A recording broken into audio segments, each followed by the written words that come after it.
the invasion of militant Islam, radical Islam, continues, our free societies are in peril, our world is in peril.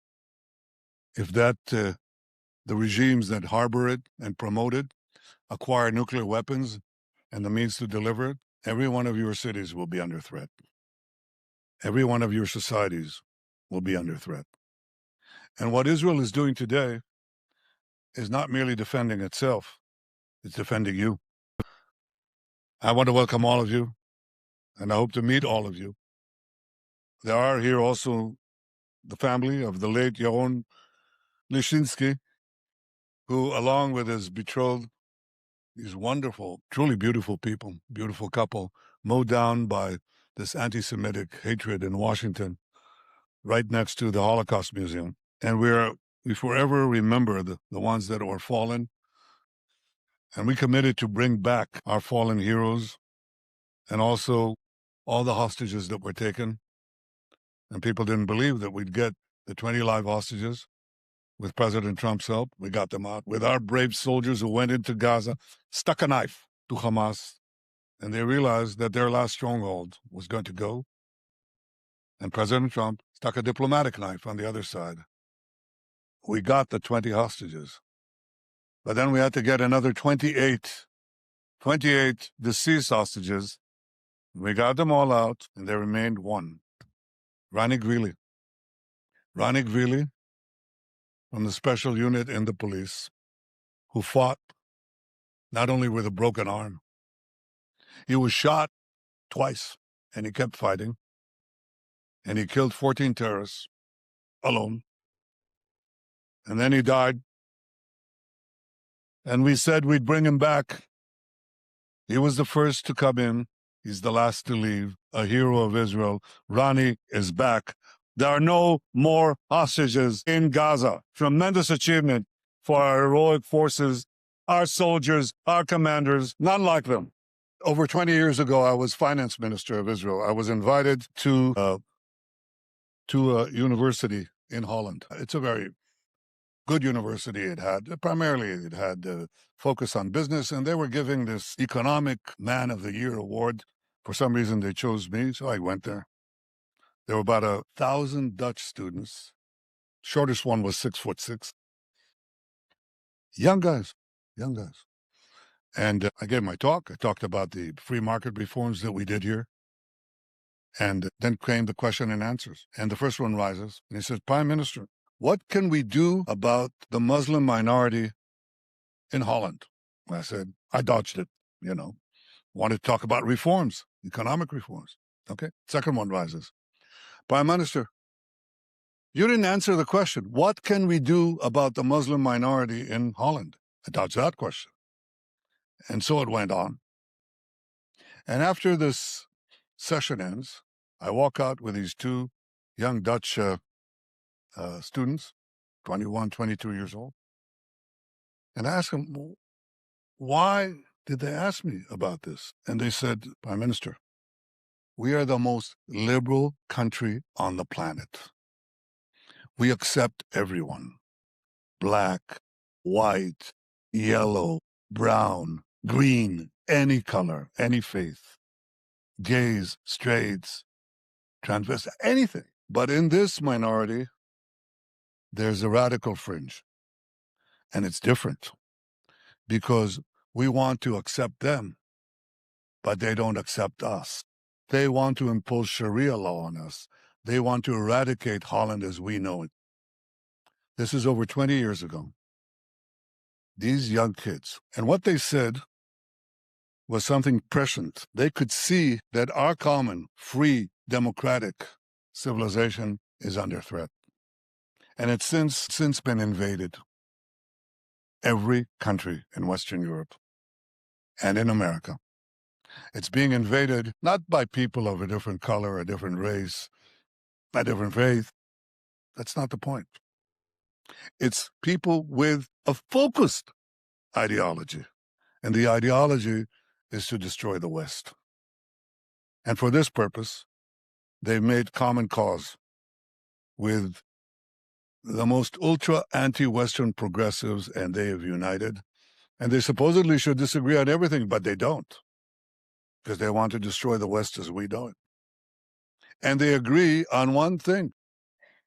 What is the thing that they agree on? World War Jew, to conduct a world war, first against the Jews and against the Jewish state. And for the radical Muslims, they are right, because there would be no West in the Middle East if the Jewish state is eradicated. There would be no obstacle for the further invasion of Europe if the Jewish state doesn't exist. And it also appeals to their internal hatred of the Jews, which has common roots with anti-Semitism over the centuries. What are those roots? Well, it's a very ancient disease, and anti-Semitism as a creed, not racism. Racism exists for all times. There's xenophobia and violent xenophobia throughout history. That's not what anti-Semitism is. Anti-Semitism began as a creed 2,500 years ago, 500 years before the birth of Christianity, with an ideological attack against the Jews, which is different. And it basically kept on morphing, changed the reason why the Jews were hated. But I'll tell you why they were hated in the diaspora. Because they had two qualities that, when fused together, made them very, very vulnerable. The first thing is they were prominent. The Jews were prominent in every society. After we lost our land, we were spread through the far corners of the earth. And in these distant lands, we were prominent. And when you're prominent, you raise a human passion that is all too well known. It's called envy. But when you fuse envy with vulnerability, when you're weak and you cannot defend yourself, and this happens when there are societal changes, the combination of being prominent and weak is the deadly serum of anti-Semitism. And that's why the Jews, throughout the ages, again, elicited attacks again and again and again. And these attacks were always preceded by the most virulent vilifications. What did they not say about us? You're familiar with what they said about us in medieval times, that we were poisoning the wells, that we were spreading vermin, that we were slaughtering Christian children for their blood to bake matzos and Pesach. You know all that. This was preceded by similar vilifications, even in classical Hellenistic times, right around here, communities around here. And it was carried into the modern times, into basically the same charges, culminating always these vilifications in murder, in massacres, in expulsions, until we reach the greatest massacre of them all in the Holocaust. The Nazis spread this vilification and then proceeded to murder us. And there was very little we could do. That has not changed. Anti-Semitism took a respite for a few decades. You couldn't really do that in polite society, but it raised its head again. And of course, most prominently after October 7th, when the disease spread again, the virus spread throughout the world. Why is it important? There was a great writer in the late 19th century. His name was Israel Zangwill. You don't know him, but if you lived in England in the 19th century, you read his books or saw his play, The Children of the Ghetto. He was a great, great writer. And he became Theodore Herzl's great supporter in Britain and brought him to Britain. And Zangwill had a saying. He said, obsta principi. That's in Latin. My Latin isn't that good. But what it said was, what he meant by that is oppose bad things when they're small. Oppose bad things when they're small. Don't let bad things, don't let evil things grow and grow and grow, because it will be impossible to fight them or much more costly to do so. This is what we are facing today. Anti-Semitism is pure evil. Anybody in his right mind understands that. But what is not understood was not understood 90 years ago that when this evil manifested itself in the heart of Germany, or before that, as Theodor Herzl saw it, at the turn of the century, of the 20th century, in France, supposedly the most advanced society, when he saw that, he saw the danger not only to the Jewish people, he saw that as a danger to Western civilization, as did my father, who was a great historian, but he was a young man. He was 23 years old when Hitler rose to power in 1933.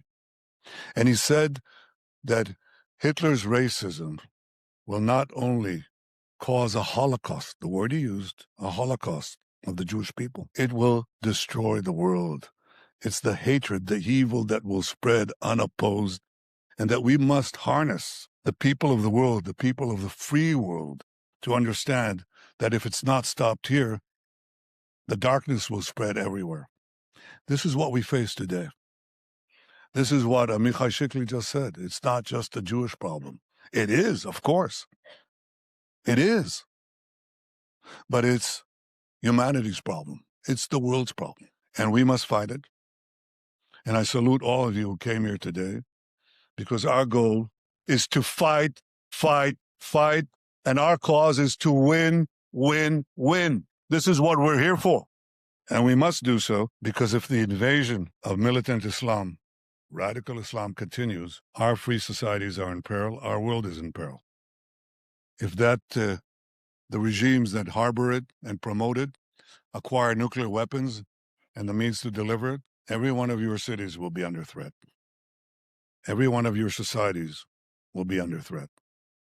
And what Israel is doing today is not merely defending itself, it's defending you. It's defending all of you.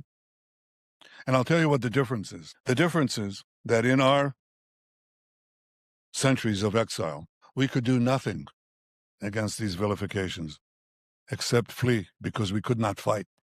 We didn't have a state. We didn't have an army. We had no weapons. We lived in societies that outlawed our ability to even defend ourselves or hold a weapon. So we were led to the slaughter. But this is the change that we have brought to Jewish history. We now have a state. We have an army second to none. We have soldiers. We have young men and women who are willing to fight, who are willing to die to defend our people and defend our future. Heroes like no other. And this change is something that makes all the difference, because they can vilify us, but they can't destroy us. We're in the process of blocking the Iranian Shiite radical axis. There's another one. It's the Muslim Brotherhood, the radical Sunni axis. We'll defend ourselves. But will the West defend itself? This is what we're here to discuss. This is what we're here to promote. And we know that this poison has now penetrated mainstream media, all global institutions, all governments that are faced often with Islamist constituencies and their leaders. Unlike the leaders that I mentioned before, they do not take a stand. They cower, they fall back. And of course, it's most prevalent in the social media. This is the new battlefield. And this is where we must counter with our own weapons. We're late in the game, but we will win this battle too, as we won on the battlefield, because we are developing the means to fight this, not with cavalry against F-35s, with F-40s against F-35s. This is the next thing. I urge you, all of you, not merely to bemoan our problems. I urge you first to understand that we're joined in battle. And it's as important for us to muster our courage, our creativity, our willingness to fight. It's the most important thing. In battle, the most important thing is tenacity, the willingness to fight. There are many other things that are important, but this is first. If you have that, you don't have that, you have nothing. So I want to address myself first to young Jews everywhere, but especially to young Jews facing intimidations on campuses and city centers.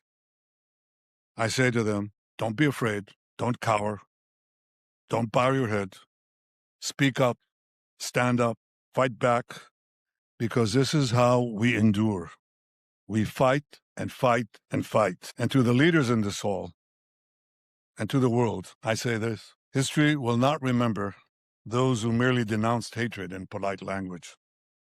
History will remember those who acted, those who defended truth when it was easier to look away, those who stood with the Jewish people when others equivocated. Because when you stand with us, you stand with yourself. You must come out and you must speak very clearly, and you must declare, no more anti-Semitism, not here, not now, not anywhere. Not on the right, not on the left, and let us fight the lies with truth, because lies are the foundation of anti-Semitism. Truth is the antidote.